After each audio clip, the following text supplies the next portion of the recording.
To call the regular council meeting of the town of Essex to order on March 18th, 2024 at 6 p.m. We'll start with our land acknowledgement. We acknowledge that this land is the traditional territory of the Three Fires Confederacy First Nation, comprised of the Ojibwa, the Odawa, and the Potawatomi peoples. And the Huron-Wendat peoples, we value the significant historical and contemporary contributions of the local and regional First Nations and all of the original peoples of Turtle Island who have been living on and working on the land from time immemorial, and now stand for the national anthem.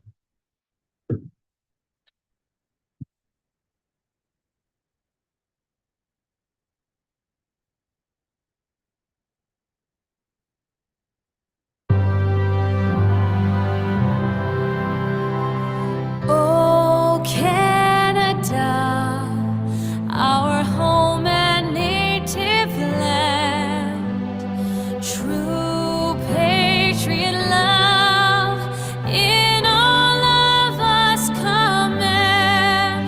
Car ton bras sait porter l'épée, il sait porter la croix. Ton histoire est une épopée des plus brillants exploits. God keep our land glorious and free. Oh, Canada, we stand on guard for thee. Oh, Canada, we stand on guard for thee.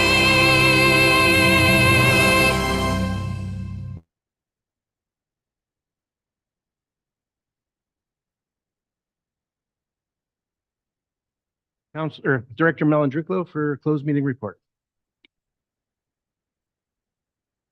Deputy Mayor Shepley.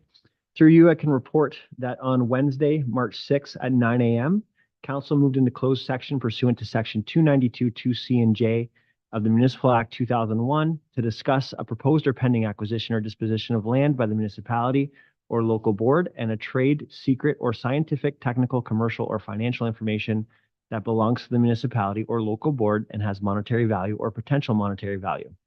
I can also report that on March 18th, 2024 at 5 p.m., Council moved into closed session to discuss advice that's subject to solicitor-client privilege, including communications necessary for that purpose, pursuant to Section 239 2F of the Municipal Act 2001, and that is the extent of my report. Any declarations of conflict of interest? Seeing none. Would like to also acknowledge Councillor Mady is away today, and Mayor Bondi will be joining us on Zoom, not feeling well. So moving on to regular council meeting agenda for March, that the published agenda for March 18th, 2024 council meeting be adopted as amended. Addendum to item 19.2.2 and Mayor Bondi and Councillor Mady's notice of motion will be moved to April 2nd meeting. And adoption of the, moved by Councillor McGuire, seconded by Councillor Guerin. All in favor? And that carries. On to the adoption of minutes for the regular council meeting, March 4th, 2024. I need a mover and a seconder. Moved by Councillor Rabique, seconded by Councillor Allard, that the minutes of the regular council meeting held for March 4th, 2024 be adopted as circulated. All in favor? And that carries. On to item 7.2, special council meeting minutes for February 26th, 2024, backup generator. That the minutes of the special council meeting held for February 26th, 2024 be adopted as circulated. I need a mover and a seconder. Moved by Councillor Guerin, second by Councillor Hammond. Any questions? All in favor? And that carries. Special council meeting minutes for February 26, 2024, Committee of the Whole. That the minutes of the special council meeting held February 26, 2024 be adopted as circulated. Moved by Councillor Rabique, seconded by Councillor Allard. Any questions? All in favor? That carries. On to public presentations. We don't have any tonight. Unfinished business, there's none. Reports from administration. Item 10.1, I'm going to turn it over to our senior planner, Karine, at this time. Thank you. Good evening, Deputy Mayor, Madam Mayor, Council. We are happy to be here to present our first annual report on the countywide active transportation program, also known as the acronym CWATS for short. Joining me to present this report is my fellow Town of Essex CWATS committee member, Mr. David Macbeth. Purpose of this report tonight is to provide council with an overview of the CWATS program, highlight our past successes, and provide a brief summary of current Town of Essex projects. We will outline our partnerships, funding models, and forecast objectives into the next 5 years. This program provides many economic, environmental, and health benefits to the Town of Essex, and it really is a great team effort across the entire region. This report is intended as an annual report for information purposes only, so you can sit back, and as there is no CWATS decisions that are being requested of you today. Next slide, please. So what is CWATS? It's an interconnected network of on and off-road trails within the Essex County. This network was established through the leadership of the County of Essex with great partnerships of all 7 lower municipalities. This network was through the creation of the CWATS Master Plan that was adopted in 2012. This master plan included policies, objectives, and guidelines, as well as maps of the network that you see here. The network is also a collaboration of important partnerships, such as the Essex Region Conservation Authority, who owns the Greenways, the Chrysler Canada, Cypress Systems, and the Queso Line, City of Windsor, which has an extensive trail system, the Municipality of Chatham-Kent, Windsor Essex Health Unit, Great Lakes Waterfront Trail, Trans-Canada Trail, TWEPI, which is Tourism Windsor Essex County, Bike Windsor Essex, and that's just to name a few of the important partnerships that we collaborate on these projects with. The purpose of this network is to promote healthy, active living for all ages, all mobilities, and to connect communities. It's a program to improve quality of life, connect urban with rural neighborhoods to natural environments. It boosts agritourism, it boosts economic development, and it helps connect people with one another. This plan was designed for the safety of cyclists, pedestrians, persons utilizing mobility devices, and the commuting public. That's our families, school children, employees, and our tourism guests. This network is designed in accordance with MTO industry standards, official plan directives, and climate adaptation and mitigation goals. Next slide, please. So let's have a quick look at our local network in the Town of Essex. We have a great balanced layout with excellent coverage between rural and our urban settlement areas. We have the Chrysler Canada Greenway connecting Pocket Corners, McGregor, Harrow, and Arner. We have the Cypress Systems Greenway that connects Amherstburg, McGregor, and Essex Center. And then we have an east-west routes on County Road 18 and 20. And then we have our awesome Great Lakes Waterfront Trail along County Road 50. That's our southern wine route. This also connects our South Shore communities. We also have a lake-to-lake route that's from County Road 15. So that's basically Tecumseh all the way down to the south. Lastly, this system connects all of our 4 major local centers, as well as our smaller hamlets, such as Little Gusto, Pocket Corners, Arner, and our lakefront communities. That's a total of 54.6 kilometers of active transportation connectivity. Not to mention these routes also tie into our town's awesome local parks and recreation system. So that's the introduction as to why we have this network. The next few slides will talk about how we undertake and build this network. All projects under CWATS will fall into 3 components. 1, core infrastructure, 2, paved shoulder program, or 3, municipal partnership program. So right now, I'll turn it over to Mr. David Macbeth to walk you through the core infrastructure and paved shoulder programs.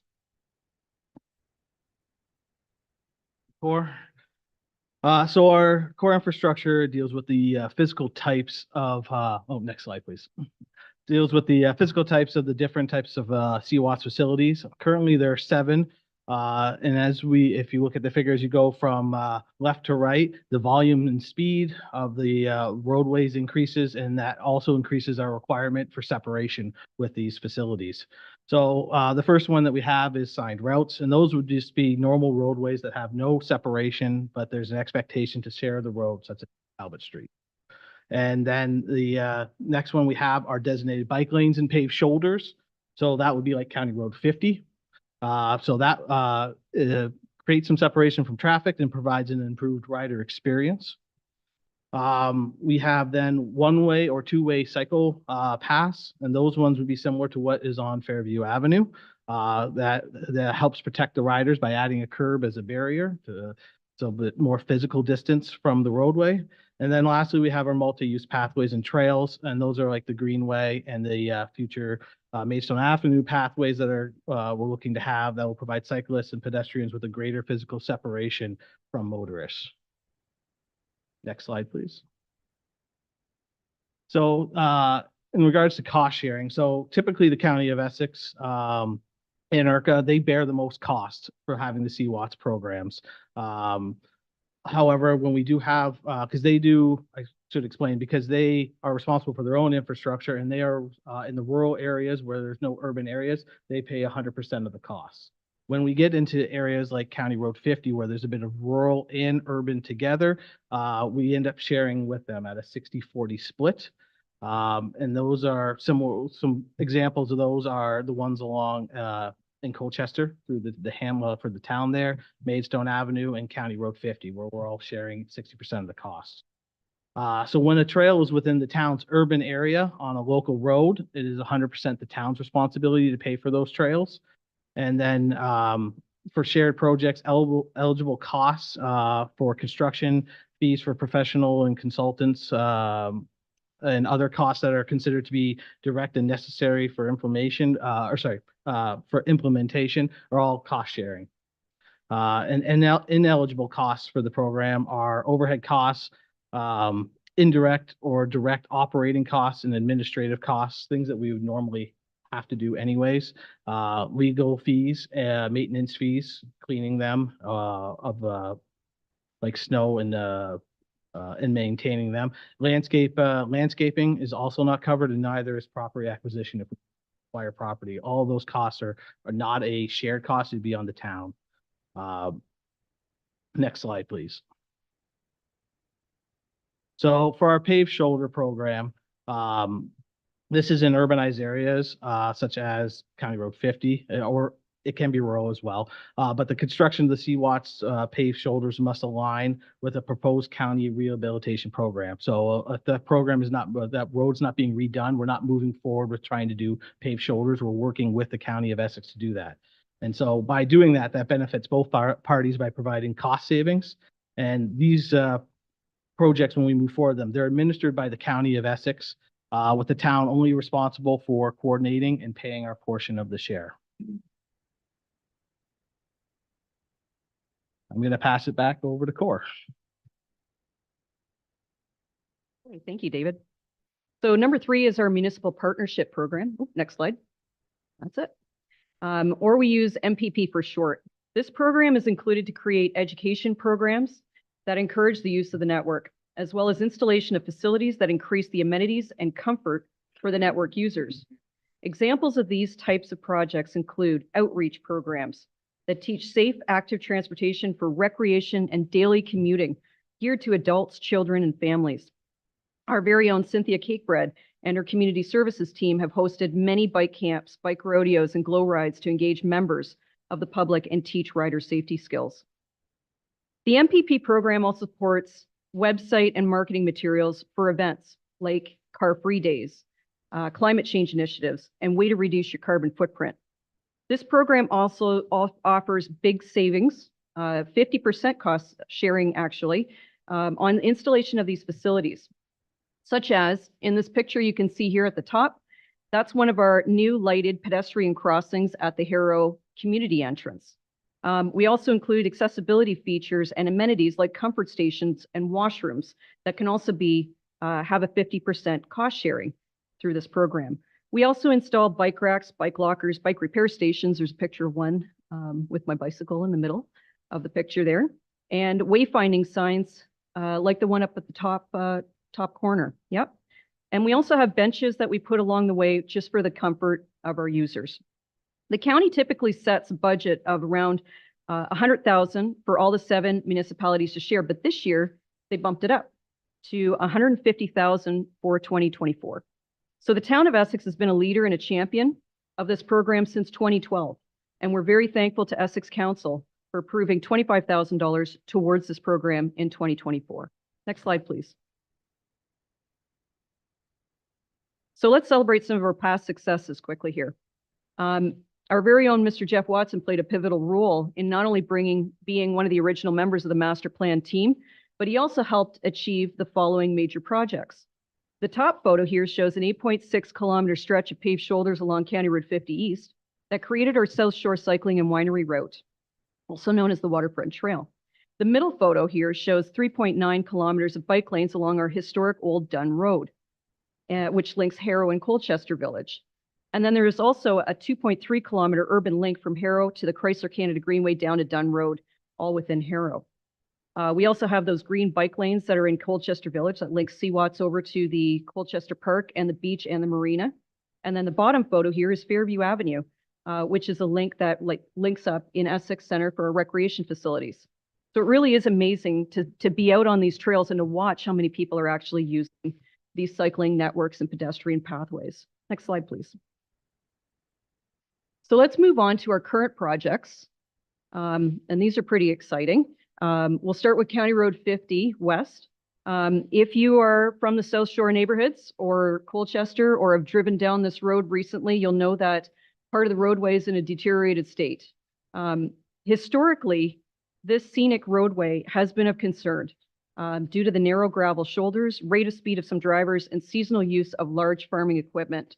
We needed a solution to safely protect our pedestrians and our cyclists down this route. So in 2021, 2022, we started working with the County of Essex to align the Seawatts paved shoulder program with their schedule for rehabilitation of County Road 50. By partnering through the Seawatts program, the total cost of this project was going to be $5.5 million total for rehabilitation plus the paved shoulders, whereas the town of Essex would have been responsible for 60% of those paved shoulders, which would have amounted to $2.2 million. This amount would have been spread over a 3-year process for budgeting purposes. However, in 2022, the federal government opened up the Federal Active Transportation Fund for applications. After a great team effort, we were very happy to hear our project was selected and we were awarded that $2.2 million in grant funds to share and to cover the cost of this project for us. I'd like to sincerely thank our team here that contributed to the success, along with our members of the public and cycling community, MPs, MPPs, Great Lakes Waterfront Trail, IRCA, TWEPI, and Bike Windsor Essex that all sent in their letters of support explaining the great need for this project. In 2023, the County of Essex completed the road rehabilitation project that you can see here, the 2-kilometer stretch in the green box at the bottom of the key map there.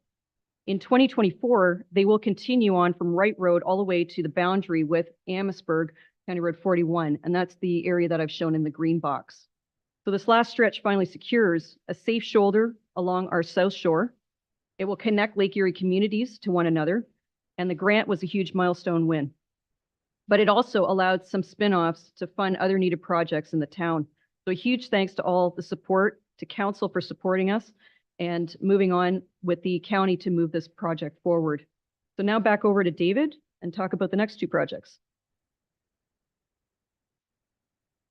So the next project that we want to talk about is the Maidstone multi-use pathway. So due to all the different development that we've had along Maidstone Avenue, from Home Hardware to 80 Maidstone Development, as well as Essex Town Center, we are currently having a consultant WSP completed design feasibility study. This was approved in last year's budget, and they're going to be doing the trail feasibility from Highway 3 all the way up to Talbot Street in Essex. And so the trail is currently expected to be constructed on the south side of Maidstone Avenue from Highway 3 to Essex District High School, at which point there'll be a PXO crossing across the road, and then the trail will flip to the north side and go from the high school to Talbot Street north.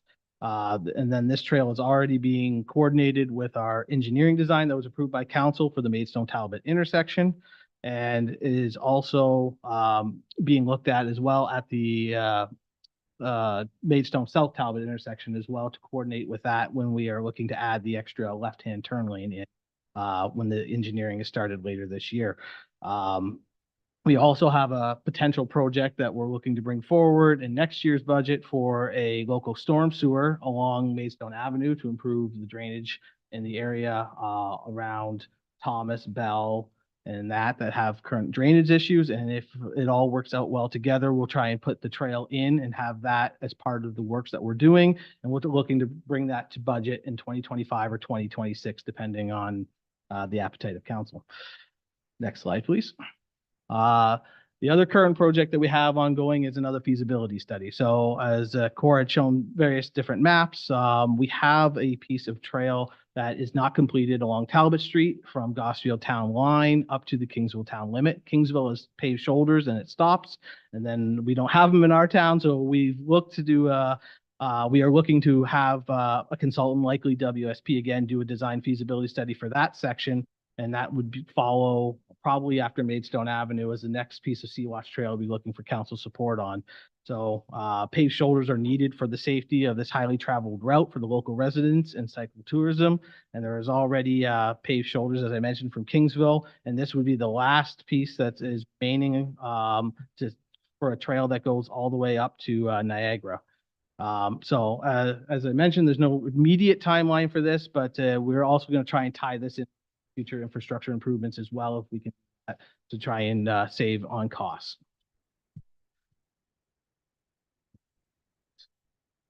On the next slide, please. So in talking once again about kind of the 5-year, kind of touched on it a little bit, but so this map kind of shows what the proposed CWATS network phasing is. It gives different colors depending on 1 to 5 years, 5 to 10, and longer than 10 years.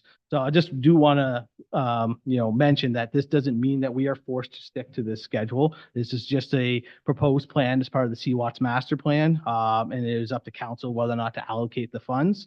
But our 5-year plan contains County Road 50 that Cora had mentioned, which will be fully completed this year. Also County Road 18, which is the county's full responsibility. The town doesn't have any cost with that.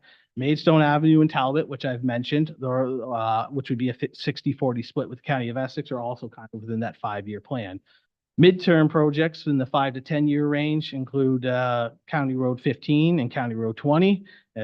Those which would be the county's responsibility to pay for those items. And the long-term project would be County Road 12 and Batten Side Road, which would likely be the county's responsibility. Batten, I guess it depends because of the development. They may be part some expense to the town, but being that it's 10 years away, can't really determine that at this point. Next slide, please. So Cora provided this slide, kind of just shows, and I know it's kind of really hard to read if you don't have the PDF, but it kind of just shows how much cost that the town is putting in for its infrastructure over the first 5 years, 0 to 5, 5 to 10, and 10 years plus. So in the short term, we've made investments total, and this is as a combined between the county and the town of Essex within our municipality of $7.16 million. Our 5 to 10 year is looking at another investment of about 1.9 million, and our long term will have about 2.4 for a total cost of about $11.5 million to be invested in CWATS over the next 10 plus years. And like I said, that's a split between the town and the county. It's not fully town funds. So.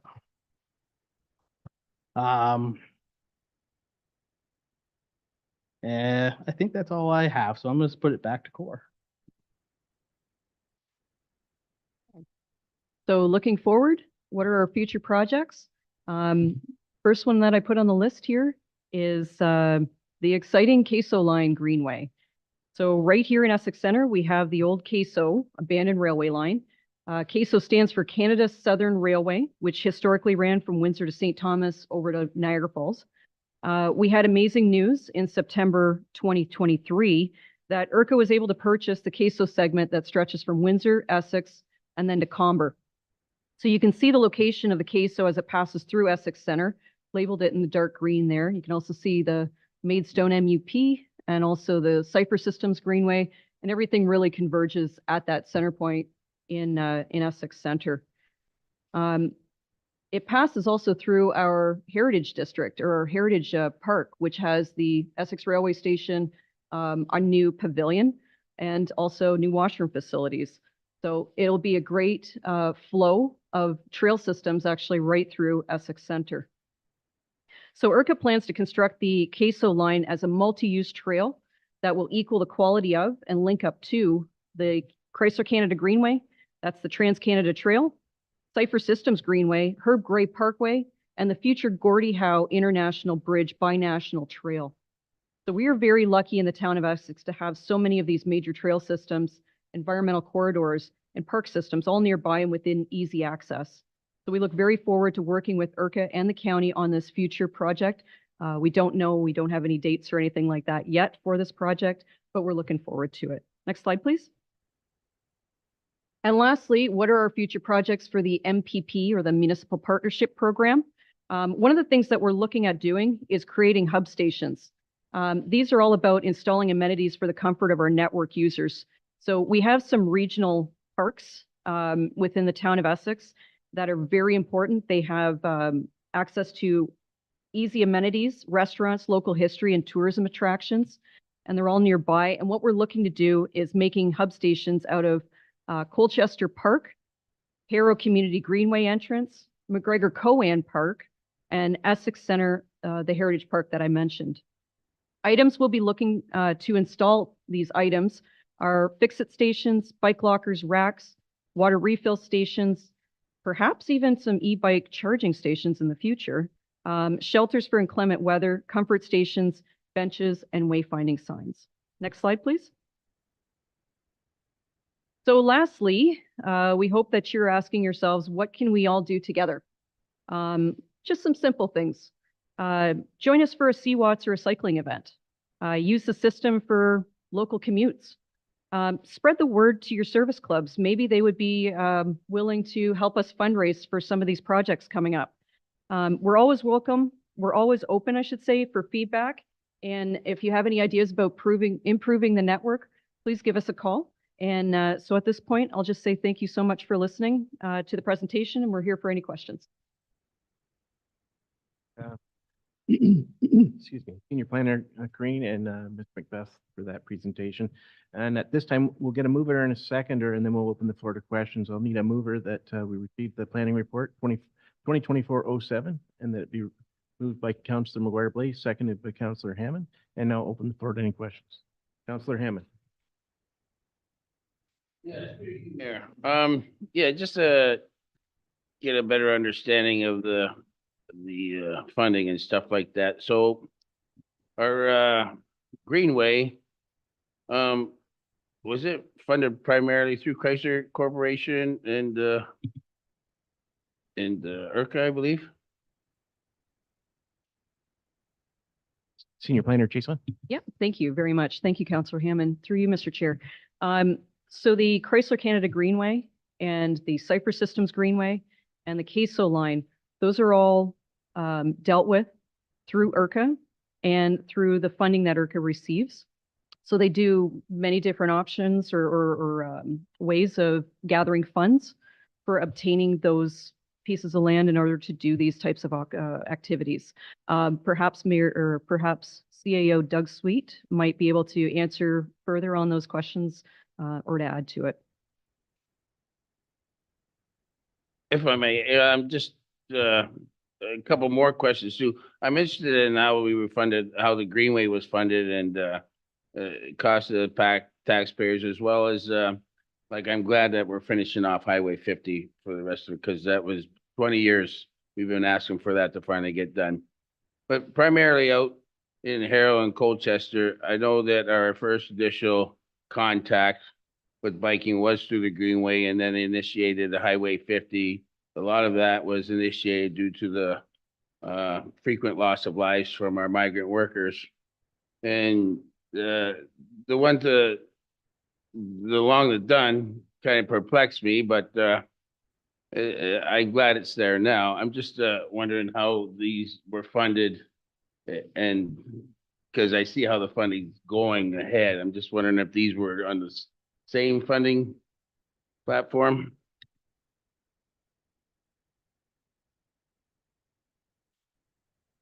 question definitely for going back in time here. The Chrysler Canada Greenway was established quite some time ago.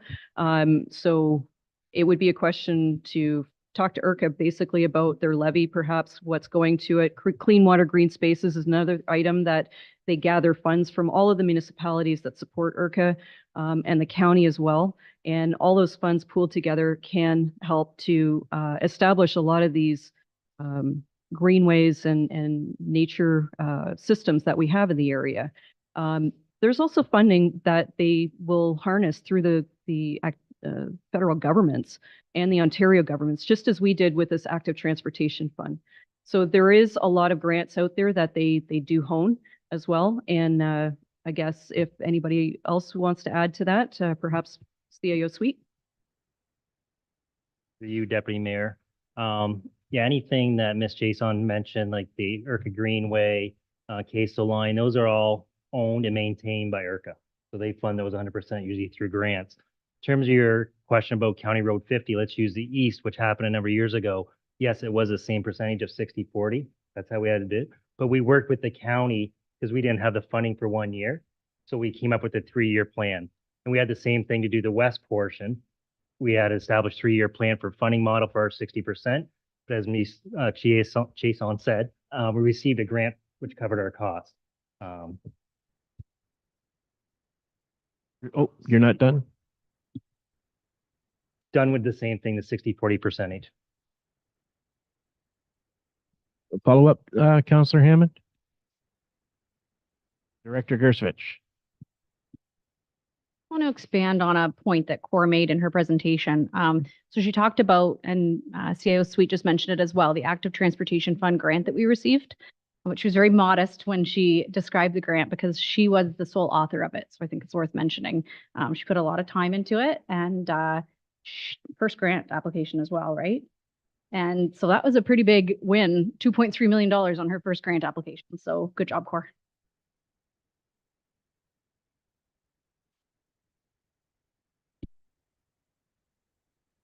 Oh, sorry, through you, Chair. There's a bit of a delay, so I didn't hear you, but I saw your body language. I just wanted to say thank you to our administration for this great report. My children noticed that there is some infrastructure at the Harrow Skate Park, whatever it is. I didn't get out and see it today, but I was good to see that. I'm wondering if you could bring up at the next committee the amount of littering that is happening on the greenways, and if they could be regularly monitored and have, you know, maybe some no dumping signs. It seems like the greenways, people just back up, drive down them and dump whatever they can. So, and then I'm also wondering if we can update our website and put on there our 2024 projects and perhaps have this presentation somewhere for us as council. This is one of the top questions I get from constituents saying, you know, what's our CWATS plan? Where are we going next? So rather than it be buried in an agenda, having our website incorporate some of this. And yeah, thank you all for the great work. And I look forward to whatever grant you're going to bring us next, Cor. Thanks. Mayor Bondy, any other questions? Seeing none, I'll call the vote. All those in favor? That carries. Moving on to item 10.2, corporate services, alternative revenue strategies, and I'll turn it over to Director Gersvich. Chair. Not as exciting as CWATS, but I'll try to make it. So in front of you tonight is a report outlining different ways that the town can diversify or maximize revenue. It is important for the town to continue to analyze the different revenues that we see. And given that we have the lowest assessment base in the county, this means that we have a lower guaranteed revenue base than all of our neighboring municipalities, meaning we bring in less money than most of our neighbors. Tax money. Diversification means that as a town, we're not relying on just one stream in case that stream were to have a disruption or halt. Maximization means that the town is collecting the most that we can from the different revenues that we see. Both are very important principles within this report as they have the potential to reduce the tax burden of residents. Some recommendations within this report the town already practices but are simply noted to ensure continuity, such as reviewing outstanding building permits and ensuring they're closed accurately. However, there are some important recommendations that are worth highlighting to council tonight. One of the revenues that I'd like to discuss is the current diversification stream we have being landfill tipping fees. The town currently receives over $3 million annually from the landfill for being the host municipality, but this will not last forever. Most of the revenue from the landfill funds the current asset management program, meaning the replacement of existing capital assets. The landfill is expected to reach its useful life in 2038. Really not that far off, meaning that this revenue stream may cease. The town should entertain conversations on being the host for an expansion or a new landfill site, or if there is no interest in that, we should consider a 10-year tax increase program to ensure that once this revenue is lost, it is funded through stabilized and manageable tax increases and not a surprise to the taxpayer at the time of closure of the landfill. Within this report is also a responsibility for both council and administration that we continue to identify different revenue generating concepts and include them within the annual budgeting process. If anyone has any questions, I'd be happy to answer them.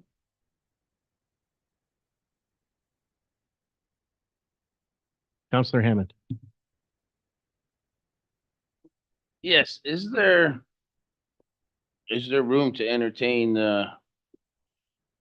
organic waste dumping at our dump? I know it because it's coming. Is there room for us to look into that and possibly? Chair, there was a letter sent from previous council saying that no, we do not want to be the host for a source separation processing facility. So a tender was then put out to a facility in Leamington was awarded that tender. So they will be doing the processing of organics for the time being. However, it's a temporary solution. And I believe I sit on the working group with USWA. So I believe that this topic will come up again.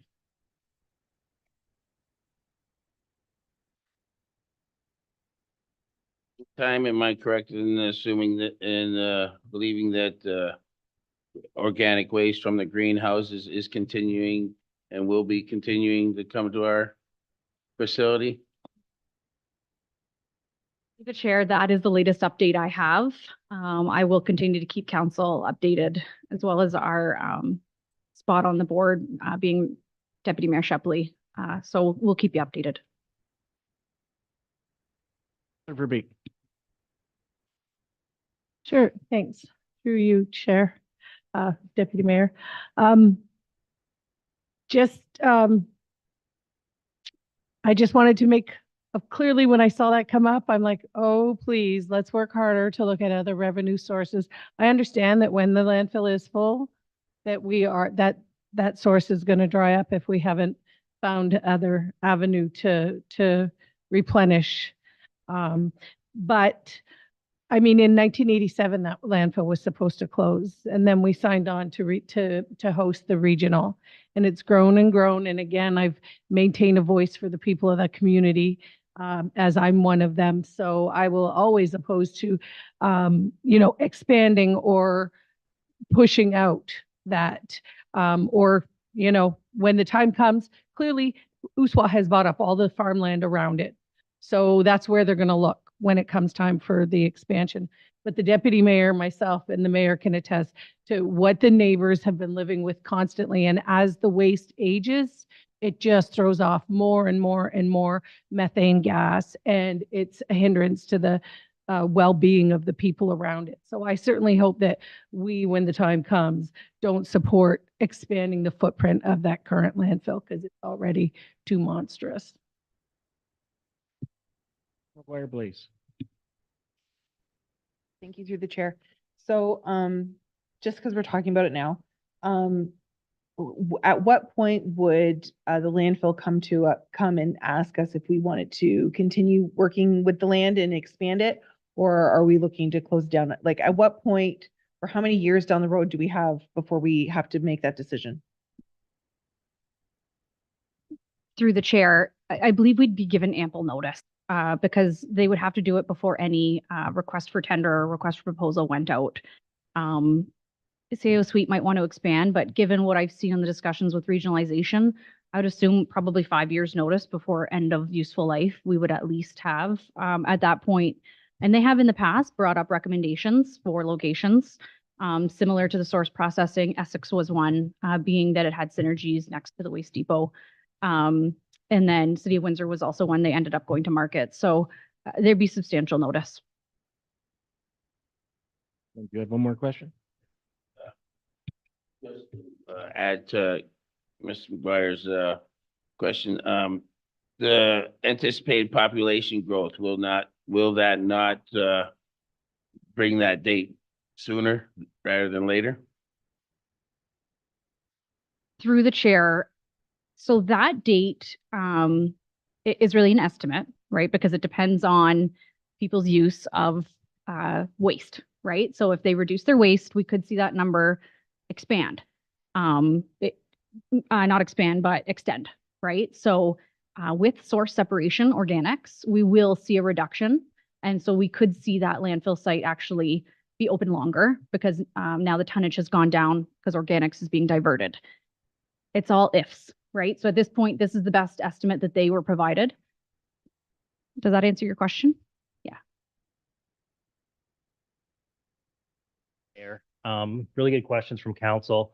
I kind of just want to take it back to this report from Director Drusevich and actually title, right, alternative revenue strategies. And what you were just talking about, the landfill, that's why this report is so important to come, right? Because if we lose revenue, how are we going to generate other revenue? So good questions on the landfill, but I think this is our first step in being prepared no matter what steps we take in the future. I'll just make a couple comments. I sit on the useful board and with the removal of organics, we're hoping that will help mitigate some of the negativity on the dump at the waste authority. And we're also working to deal with leachate in a better way. And through these options, possibly there'd be a way to look at if we were to look at expansion, it would be a responsible expansion, not just an open door. So that would be my final comment on it. And we're going to call the question now. All those in favor?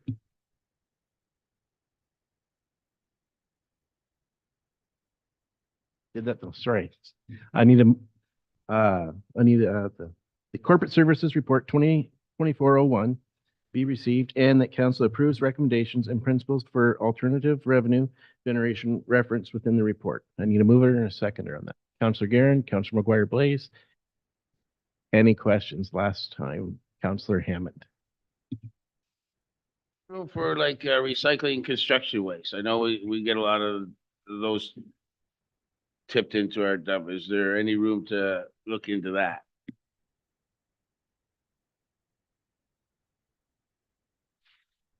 Direct that to Deputy Mayor Shepley to bring up at the board level of USWA. I don't have an answer for that. I'll be happy to bring that up at the board level for you. All those in favor? And that carries. Moving on to item 10.3, Affordable Housing Task Force, and I'll move it to Director Chadwick for her report. Bless you. Thank you, Deputy Mayor Shepley, and good evening, Council. As you are aware, work is underway to complete a new official plan where affordable housing is a key area of focus by setting minimum residential intensification targets, by also supporting a broader range of housing options, and by also setting goals for affordable housing and rental housing in new developments. Work is also underway to complete various zoning bylaw amendments to accommodate changes to the Planning Act because of the passing of the More Homes Built Faster Act. We're also exploring opportunities for the development of our alternative housing types and tenures in specific areas within the town of Essex. So as a part of an update to Council this past October on these various attainable housing initiatives, administration received direction from Council to return with a proposed terms of reference for an affordable housing task force, also known as AHTF, which would provide advice, suggestions, and recommendations to administration and council on issues related to affordable housing in the town of Essex. So we propose that the AHTF meet quarterly and that membership consist of a minimum of 1, but a maximum of 2 members of council, as well as a minimum of 5, but a maximum of 10 community members. And those community members would represent various stakeholder sectors and community organizations. The Housing Task Force proposed scope of work and activities includes, but is certainly not limited to, providing advice and recommendations on issues related to affordable housing in our municipality, identifying strategies that support the creation of affordable housing, researching and sharing information on housing policy, potentially development strategies that best leverage affordable rental housing, exploring and making recommendations regarding grant funding opportunities for affordable housing development, as well as identifying potential areas of investigation for new programs, approaches, or policies related to social housing supply and efforts to stimulate new affordable housing development in the town of Essex. So we thank you, Council, for considering the proposed terms of reference before you. Should you approve the terms tonight, we would be prepared to begin recruitment and hopefully by the end of the year would have what we're anticipating about 2 meetings if we can get 2 quarters in. Thank you. Go to Councillor McGuire, please.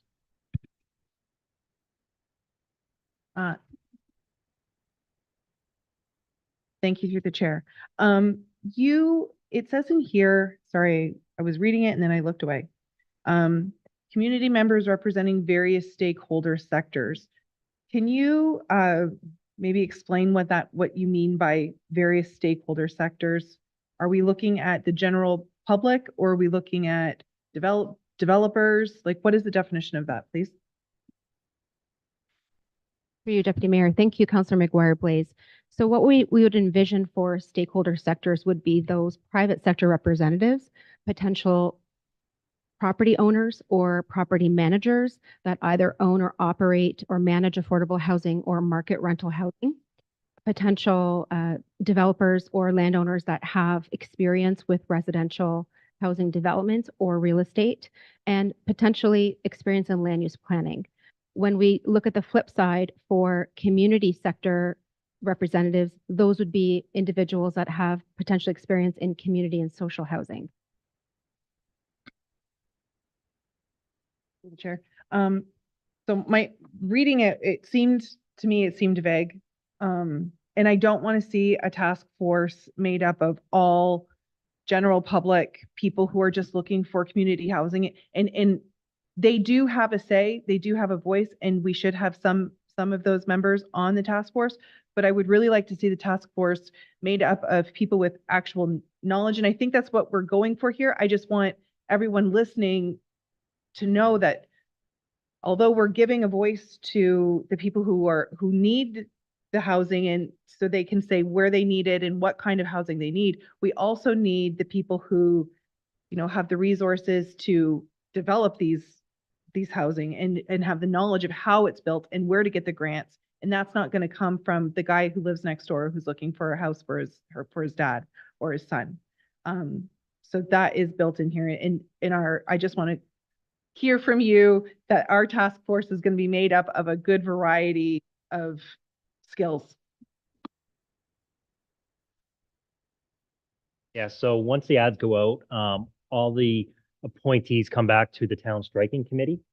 So it'd be council members, the 4 members that make up that committee will determine who sit there. So you will have that opportunity to set who those members are. Mayor Bondi.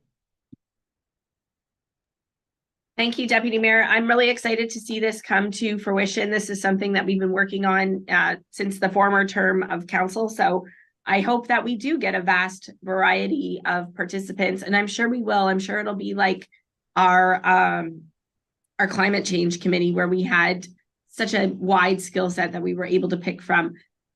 So I know that I'm on some housing boards, and I know there's interest in management there in terms of helping us. And so I'm hoping we're not just limited to town of Essex residents, because it's kind of affordable housing is not going to be solved in the town of Essex.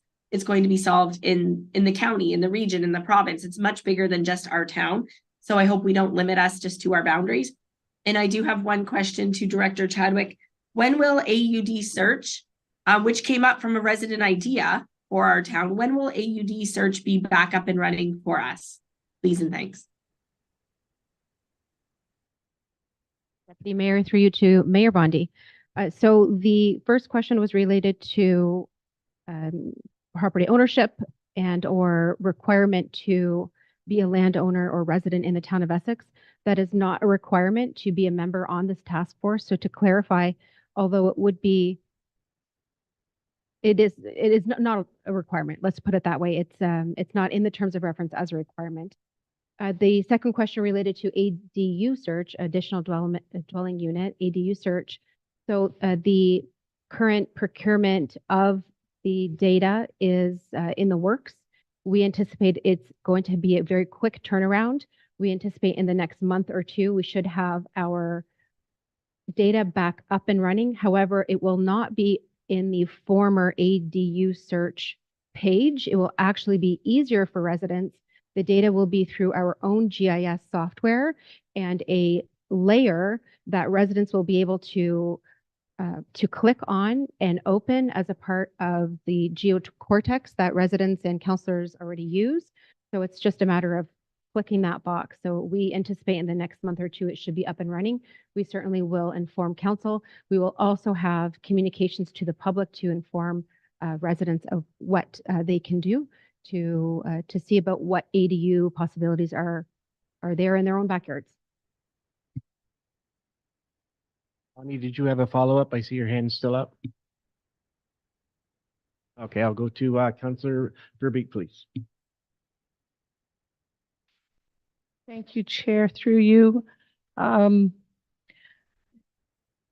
mayor just echoed all of my thoughts from earlier, but I do want to reiterate, like with the climate adaptation group, remember some of that were here. Do you remember how pleasantly surprised we were by the level and the caliber of people that actually applied to be part of the group? We had a really hard time picking the 13 because there were so many highly qualified individuals. I'm hoping we get the same thing here. And I think that if we only limit to within the municipality, we would be losing out on a great opportunity for some strong, people at the table. So I hope that we don't just limit to people within our municipality when we put this out there.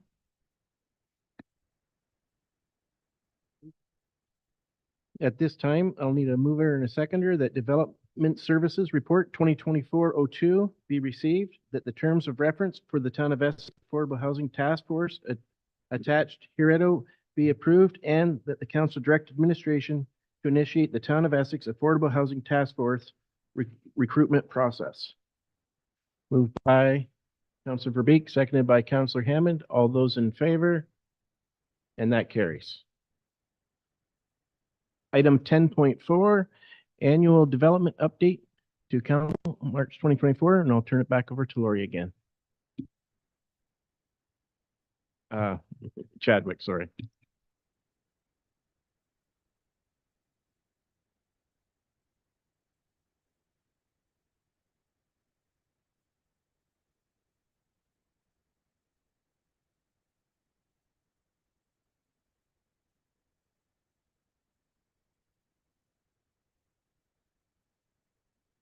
Or maybe not.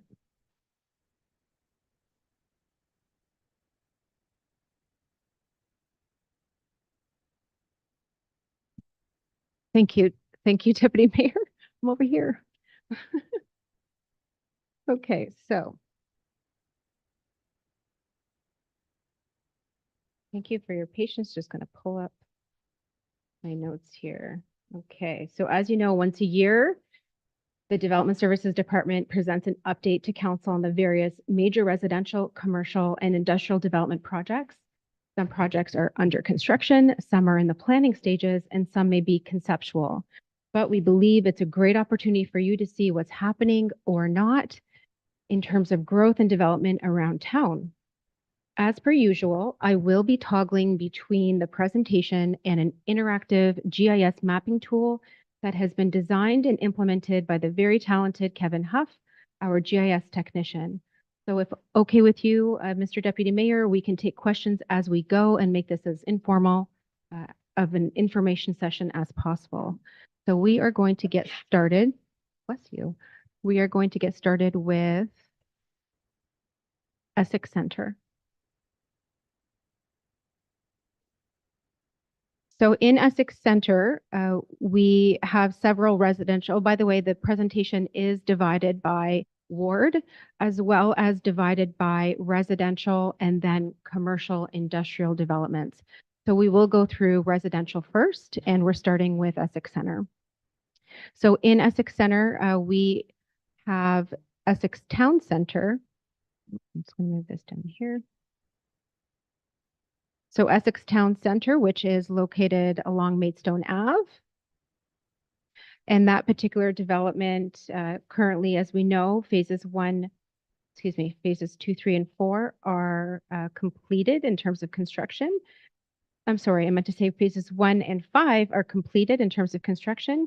We are moving forward with phases 2, 3, and 4. So that is in purple, orange, and green. Those phases, the servicing drawings have been approved. However, construction is currently tied to the relocation of the rush drain, which you see going would be, I guess, north or northeast and south. Next, in Essex Center, we have Woodview Estates. So that development is currently under construction. The infrastructure is completed. Dwellings are currently under construction as well. So that's just not too far away. And Councillor, yep. Councillor Blaze. Thank you through the chair. Just going back to Essex Town Center, construction tied to relocation of the rush drain. Do we know how long before the rush drain is relocated?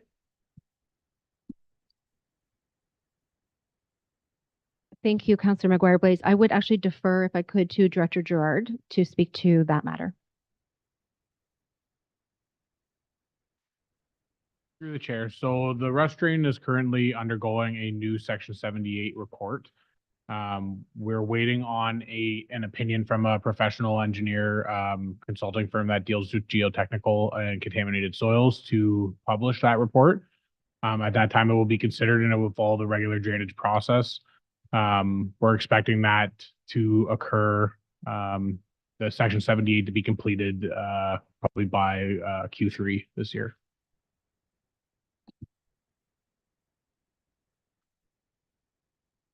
Through the chair to Mr. Gerard, does the drain have to completely be relocated, like be done before they can start digging and building, or is there somewhere along the project of the rush drain being done they can start? Through the chair, so the issue is that a good portion of Essex Center outlets into the rush drain in those lands. So the existing rush drain conveys a lot of that water down to South Talbot and across the highway. Excuse me. The new rush drain will divert that water around the development towards the Urquhart corridor and then across the highway eventually. So in order to do that, the rush drain needs to be 100% completed in order to actually abandon the former rush drain. So they will have to actually have it fully completed and ready to receive water in order to do that. So we unfortunately have to wait until the full completion of the rush drain until we can abandon that original section. So they can't start building at all until it's completely done. Through the chair, that's correct.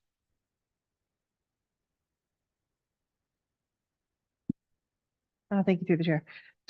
So we're not getting a report till Q3. And so is this going to be coming to 2025 budget, or is this developer paying for the drain to be done? So what I'm looking for is, can we expect construction or relocation of the rush drain to happen Q4? You, Deputy Mayor. As Director Gerard was saying, we don't have some of those answers right now. We're trying to move forward. We do have a meeting tomorrow with the developer and their team, trying to work out some timelines. So I think it's maybe premature to give those answers until we have those conversations with the developer.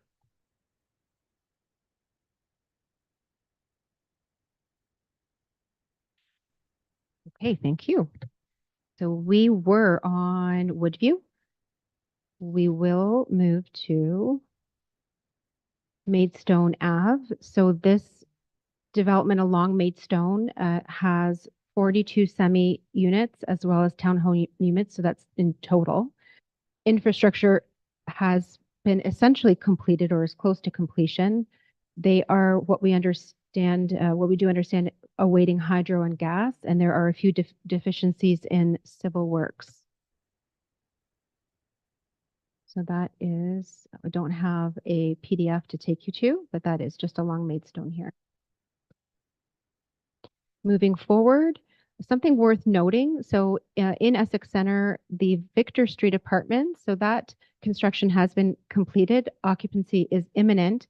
And those are for 6 apartment units for rent. That is located just near or behind the the Weston Apartments. Thank you. Weston Apartments. I'm going to turn on the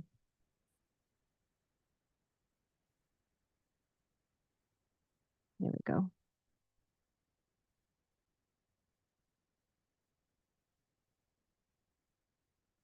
This just hops us to the image here, or the site plan rather, for 6 units. Next up, the Laird Avenue Apartments. So not too far away from the Victor Street Apartments is just adjacent to Weston Apartments on the other side, is currently a conceptual plan for 9 apartment units. That right now we wanted to share with members of council would be, unless there are any, variances required, but it would be something that would go straight to building permit stage. They would not be subject to site plan control because they are under the 10 units under the new More Homes Built Faster Act. So we are hoping to see something move forward with that in the near future. Also in the world of apartments, we have Gordon Avenue mixed use. So that's located at 22 Gordon. So this is a application. Oh, I do see Mayor Bondi's hand has been raised, Deputy Mayor.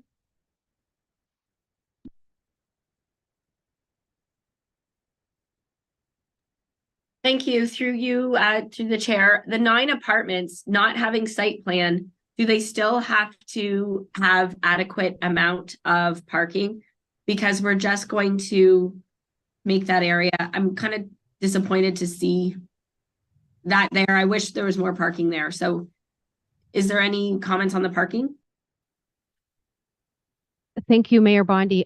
I don't know where I would be looking to look towards you, but the application would be subject to the provisions of the zoning bylaw, no different than any other application for development.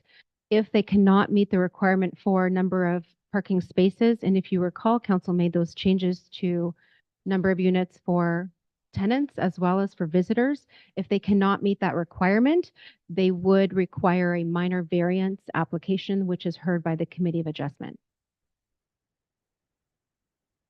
I had a follow-up question on Mayor Bondi's question. For their site plan control, would they still have to determine where that water's going that they would create, and take care of that themselves as well?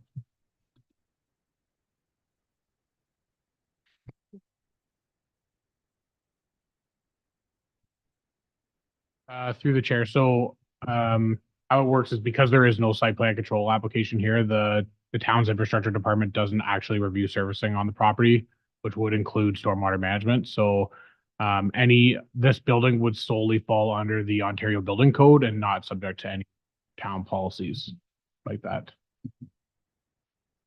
That was what my question was. I'm just kind of concerned with that, with the water that they'll create. Thanks. Once again, for what it's worth, under the building code, however, grading sheets would be one of the items that would be required during building permit stage. Grading plans, for example, and would be a part of that review. So moving forward in Essex, we were on Gordon Ave. I believe we were just going to touch base on Gordon. So this was an exciting application worth sharing. So just in the heart of Essex Center, intersection or near the intersection of Talbot and Gordon. Oh, I thought I had a link to this one. Sorry. This application has plans for ground floor retail as well as 4 apartment units that they just received site plan control. I believe they had recently a zoning bylaw amendment that was brought forward to council. And construction is imminent on this particular file. I thought I did have maybe I didn't. I apologize for that. I had a rendering that I was going to share, and I don't see that there's a link to it.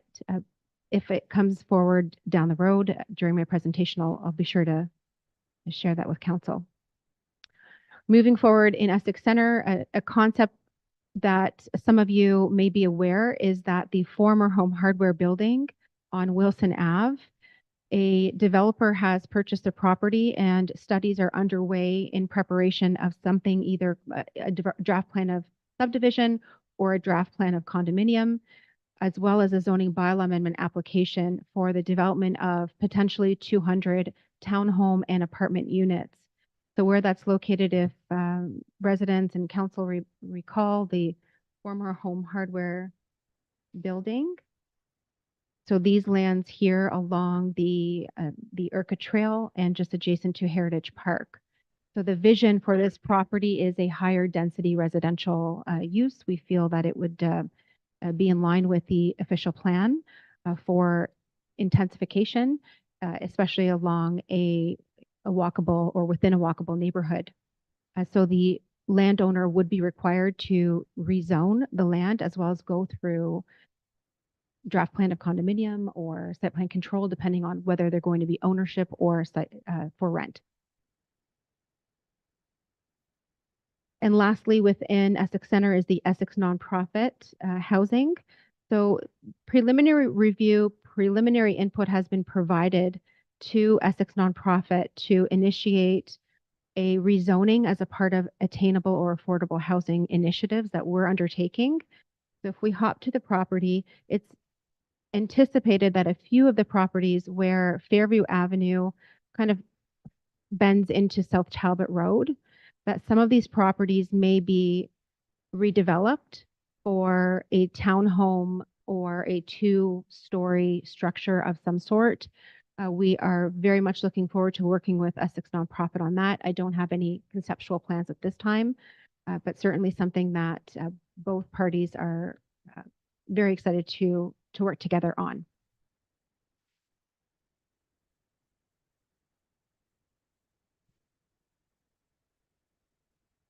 Thank you through the chair. For those, the last 2 that you said, the Essex Nonprofit housing, I know there were other homes that were torn down in that area with the Essex Nonprofit. Are they looking to rebuild on those properties as well, or are they just looking at that corner lot? You, Deputy Mayor, through to Councillor McGuire Blaze. Great question. We understand that they are submitting plans in the near future to infill and to develop either 1 unit or even a 2-unit combined. So as you know, through the More Homes Built Faster Act, up to 3 dwelling units could be permitted. They are keen on gentle intensification, and whether that is 1 unit or 2 on that property is yet to be known, but that's their plan, is to not only develop a townhome or 2-story or 3-story, but also infill and fill those gaps as well.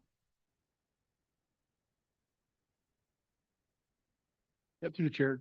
And I'm assuming that those will remain the rental homes. Those won't be for sale, right? That's correct. They would still maintain management under Essex Nonprofit. We'll move on to commercial and industrial developments in Essex Center. So some new ones that you'll probably see here, and some are conceptual, some are under site plan control. So if I bring up our map and we can talk about Hopgood Road and that application. Hopgood. Okay, so Hopgood Side Road. So if we zoom in here, we may be familiar with the existing plaza the Farm Credit Union, and I believe there's a printing shop there as well. So that's the phase one. The phase two for this property is a proposed drive-through restaurant, but it's also zoned for retail, office space, restaurant. So it could be essentially anything. However, we have seen preliminary plans for a drive-through or conceptual drive-through restaurant. As we move forward along Talbot Street North, some of us may have seen signage along this parcel just across from the high school as well as a dealership. And that's in reference to a fast food restaurant that sells pretty good hamburgers, the Wendy's International food chain. So Wendy's is proposing not only a drive-through restaurant, but also 2 additional commercial units. That particular application right now for site plan control is underway and has been circulated. We've provided comment. Studies are under review, and that includes traffic. That is a very prime location, and the last thing we want to do is approve anything that has not been thoroughly reviewed for servicing and traffic impacts. Moving forward along or within Essex Center as well, in the existing industrial park, Essex Weld, the Forest Avenue property is a manufacturing facility and office space. They are proposing to construct. That application is currently under site plan control as well. The associated studies and drawings are under review for that facility and office space. So manufacturing, storage, and office space. The Essex Home Hardware, the current Essex Home Hardware along Maidstone Ave. So that beautiful property and new construction we all seen that has come up. There are plans down the road for pad sites and commercial units. So this next phase of development, we anticipated we would receive an amendment to their site plan application this year. We understand that there are some studies and some matters that need to be addressed by the developer. We have not yet approved, nor are we close at this point to approving any amendments to their site plan control application, but we could see a number of pad sites or commercial units on that property. Just along, not too far away, we have the South Talbot Road industrial property. So just next door to Lifto Toyota, the new construction here, we have a property between Lifto and the Urca Greenway. I don't have a link for that drawing, but that is being proposed to have office, retail, and warehouse units. So we'll call it a strip type of unit or strip plaza or strip building. The site plan control application has been preliminarily reviewed. We have circulated and provided comments to the applicant for future development. Drawings and studies are under review or underway. So there's nothing, again, set in stone for this one, but we do see potential for development in the near future in the world of industrial and commercial. I believe that was, and then just along, Sorry. Yeah, so that property would not be affected by the rush drain. They would have to have their own stormwater management plan on that site, I'm assuming.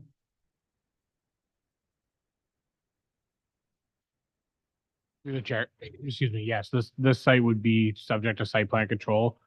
They would be responsible for stormwater management. The rush drain does in fact affect this property. It runs along the south property line, along the Urca Greenway.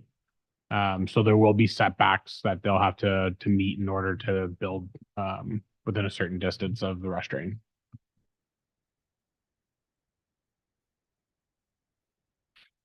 Thank you, Deputy Mayor. And lastly, in Essex Center, from a commercial industrial standpoint, we have Inspiration Industrial Park just across Highway 3. So that application we should be jumping to, it should jump to, is to create 6 industrial lots. This this is an older plan, but does give you an indication of the number of industrial lots. Sanitary and water detailed design has been approved. The Drainage Act process is underway. The severance applications to actually create the lots is to be rescheduled following stormwater management and drainage approval, which is imminent. Okay. Okay, I will move on to McGregor Center or McGregor Secondary Settlement Area. So in McGregor, we have nearing, oops, let's go here. So the Masaccio Drive is an existing development within McGregor. There are plans to extend, I don't know why this keeps happening. It keeps just jumping up here. So to expand into phase 2 for the development of 29 single detached units. The development agreement will need to be amended just recently, as we may have discussed in the past. The stormwater management plan and ECA have been approved. Those lots are registered lots on title, so those lots have been created. It's just now a matter of ensuring that the development agreement is amended to reflect our recently approved design for stormwater management. Also in McGregor, we have Ducharme Lane. So Ducharme Lane plan of subdivision. The application has been recently deemed complete, and in the near future, I believe it will be in the next council meeting or maybe 2 meetings from now, council will hear a report for that draft plan of subdivision. Although council is not an approval authority for draft plans of subdivision, the county planner is. What we would do at council is seek your support through resolution, and that support would be sent to the county as a part of their approval. And that extension here is for 18 lots, 18 single detached units. This is an old plan as well. Stay tuned in the next couple of meetings for the official plan of subdivision. And lastly, in McGregor, we have, which is under construction that we all know about, is the Parnell Street Apartments. And Parnell Street Apartments Phase 1 in particular is for 116 apartment units. Just if we were to zoom in, oh, there it is. Zoom in. That is facing the community center or the back of the community center.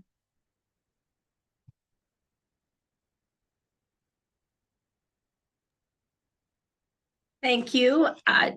Through you, Mr. Chair, to Director Chadwick. For the Masaccio, do you have the layout like you had for Ducharme that shows how many lots are going to be for stormwater? Because with everything that's happened on Masaccio, I think we're going to get a lot of concerns when shovels go in the ground there. And I just want to be able to say that there's going to be enough stormwater for the second phase, please.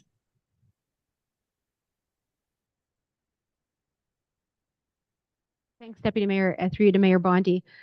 The image I have before you, I believe, is an older drawing, but there are lots that are set aside for a stormwater management plan to my knowledge.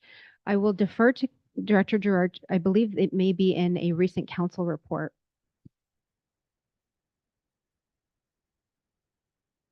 Through the chair, yeah. So there are 27 lots being proposed on the second phase of Masaccio. What's important to note, though, similar to the recommendation that was provided in the last council meeting for the stormwater management on phase 1, is that phase 2 will actually have its own independent stormwater management plan. So that plan has been reviewed and approved by Infrastructure Services that has its own stormwater outlet, its own stormwater storage, and the grading plan designed in a way that water will not overflow from one phase into the other phase.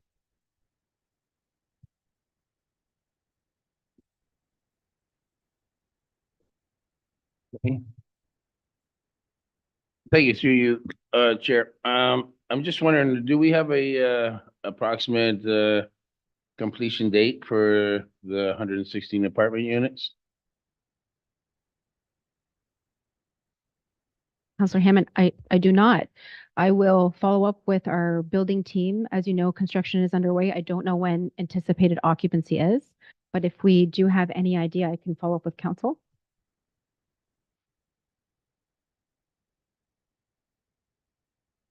Through you, Deputy Mayor, just to circle back to Masaccio, it says 29 singles.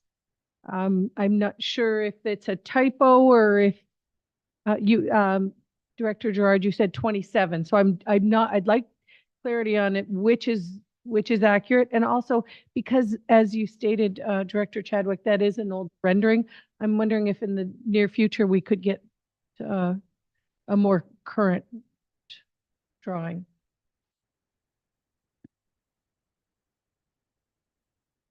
Councilor Verbeek, it seems to be a typo.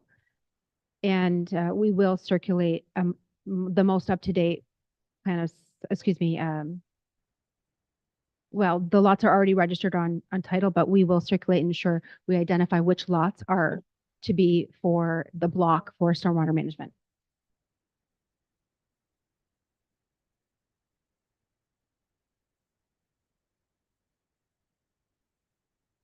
Okay, thank you. So we will move forward to Colchester, Ward 3. So in Colchester, these developments that you see in front of you are, I believe, I'm just going to move this here. Yeah, the same developments that you saw last year on this list. Some have a little bit of movement, some do not. So we will hop to Colchester Bay as our first application to chat about. So Colchester Bay is the parcel that is at the corner of Dunn Road and County Road 50 in the Colchester Hamlet. The Class EA that Director Gerard managed or had a consultant manage rather was completed to capture these lands in the sanitary servicing area. The developer is now completing various studies prior to submission of either a draft plan of subdivision or a draft plan of condominium, as well as a zoning bylaw amendment application. So these lands are designated for residential in the official plan. The zoning does need to follow suit, and so that application would be required. So what we see in terms of the concept plan, which continues to change until we actually see a concrete application, is around 450 units, and that is a mix of singles, semis, towns, as well as 2-story or 3-story apartment units. Moving forward in Colchester, the Colchester Heights or former Ambassador Beach property, that application has moved into the Drainage Act process. So that application, we did have a draft plan of subdivision. I can pull that up, which it'll just take a quick second to pop up.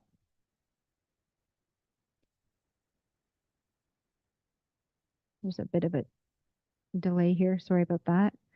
So this application here for draft plan of subdivision is on hold pending the completion of the Drainage Act process. And those properties, those lots will be all single detached in the amount of 52 singles, as well as a block for parkland. Moving forward, we also have Lips Beach to chat about. So not much movement here with the Lips Beach. We have seen some preliminary concept plans and revised concept plans circulated. The applicant or the developer has had a few pre-consultation meetings with the town as well as regulatory agencies, especially IRCA and the county engineering department, as well as county planning.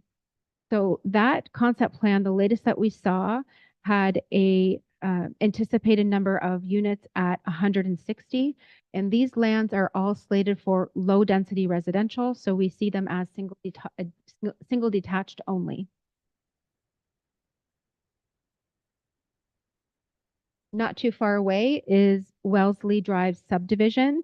The Wellesley Drive subdivision has an underlaying, however you want to call it, a plan of subdivision. So these are registered lots on title. The only thing that this developer would need to do is prepare something called a development agreement, and that would need to be entered into following acceptance of a stormwater management plan, as well as a completion or approval of the detailed design drawings. And that is a total of 39 single detached units.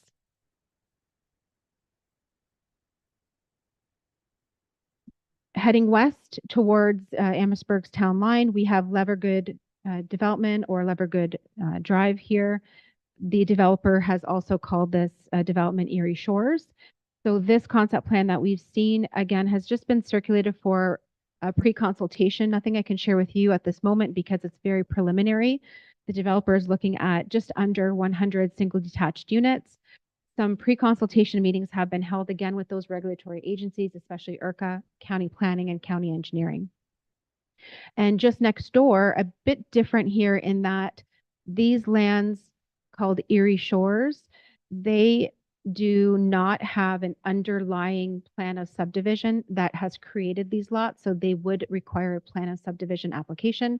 Whereas this development, also known as Erie Blue, or Erie Blue Road or Erie Blue or Goodchild Beach, this development has an underlying plan of subdivision and has registered lots on title.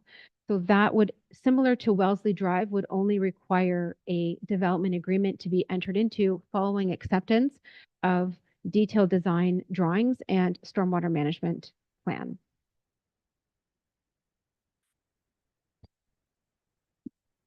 There's a considerable amount of wetland in that particular area that we're looking at. You can vaguely see it there. It takes up a good portion. I'm just would be curious to see the layout for that for sure. And I imagine they're going to have some stormwater management to deal with as well. Thank you, Councillor Hammond. And you hit it on. There is an area of natural significance, natural heritage feature, but there's also a wetland. And so the land is protected. Development would not be permitted on those wetlands whatsoever, but there would also be a required setback should development be permitted. So the developer is required to undergo an environmental impact assessment, and that would help to identify any setback from those lands. Those lands are, the rest of the lands rather, are not, I don't have the actual setback here to show you, but there is an overlay, an IRCA regulated overlay that prohibits development from certain distance. But in terms of development, we do require an EIA to be certain exactly where that setback is. Councillor Verbeek. Through you, Deputy Mayor. So this is a whole lot of single detached dwellings along the waterfront. That's a, are any of them considering like smaller homes, more attainable builds, little villages? Verbeek, great question and very exciting to share with you that the developer for Ambassador Beach is proposing eco-friendly homes to make them as attainable as possible in terms of, and I don't know the specific details of the dwellings and, you know, what is energy efficient and what would be heated through different means. I believe that the intent with Ambassador Beach or Colchester Heights is to be as attainable as possible. That same developer is also proposing for Erie Shores / Levergood, potential 3 units or 2 units per property, smaller in scale, to have, you know, that apartment unit, to have that as attainable as possible, to have maybe that second income if a landowner, and certainly not every single lot, it would be subject to what the property owner wants, but the option would be there to have a smaller dwelling with potentially another unit to help offset those costs for that landowner. I believe also that same developer for Colchester Bay, the intent is to have attainable housing in terms of rental available, as well as those apartment units, condo type units, and not your conventional, you know, 3,000 square foot single detached dwelling, but different types of housing units, townhomes, semi-detached as well. And on, it's a lot of development in that area, and I'm just wondering, do we have the capacity in our sewers out there to, our sanitary sewers to handle all that, or is this going to be a race to construction and at what point does a developer get to own that capacity before it gets used up somewhere else? I just wondered if somebody could touch on that.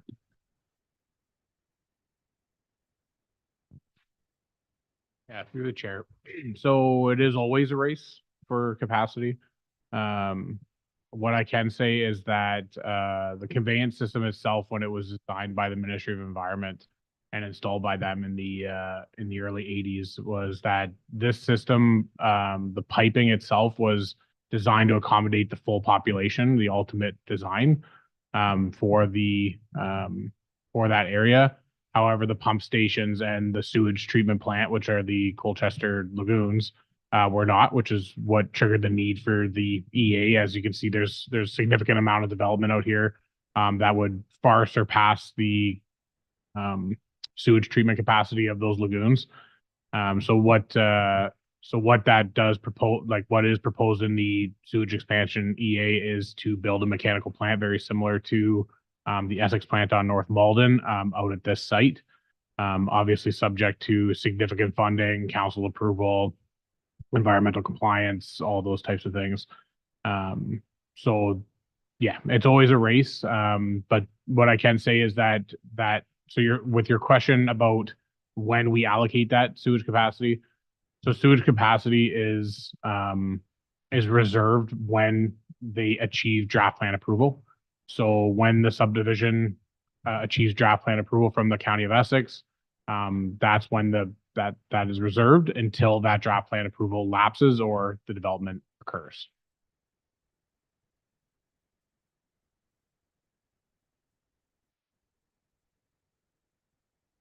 Thank you. Through you.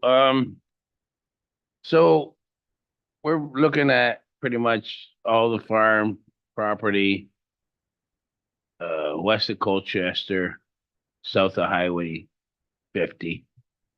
Are these lots and say housing sizes all gonna be similar in size throughout these developments? Do we have any indication as to if there's gonna be various sizes, or they're all pretty much the same? Deputy Mayor. So Councillor Hammond, as I indicated, there is maybe a uniqueness to each of those developments. So where you see Wellesley, for example, those registered lots on title, I don't believe they're more than 40 foot or 45 feet lot, 45 or even 50-foot lots. The same thing with Erie Blue, those being registered lots on title as well, though I don't have the plan underlying. Ironically, you know, whether it was 50 to 100 years ago when those subdivisions were originally registered on title, we're now into a world where we are also seeking smaller size lots for gentle intensification. And by no means are we looking to do that across the board, but to allow for different housing types, tenures, and sizes. So for those particular developments, if the developer wants to go any larger, they would have to apply for lot additions. It's not the intent from what I understand. So those existing lots of record, I believe less than 50 feet. The other lots, Ambassador Beach, I don't believe are large in scale. And certainly the zoning they would need to comply with. So in the near future, I believe it's April 29th, council is invited to a public meeting, or we have a special meeting that night to present certain initiatives for attainable housing. And one of them is to amend our zoning bylaw to allow for smaller lot sizes under R1. So we don't want to see these 60-foot or 70-foot lots. We want to be able to utilize our land wisely. In some of those particular developments, Councillor Hammond, you will see smaller size lots.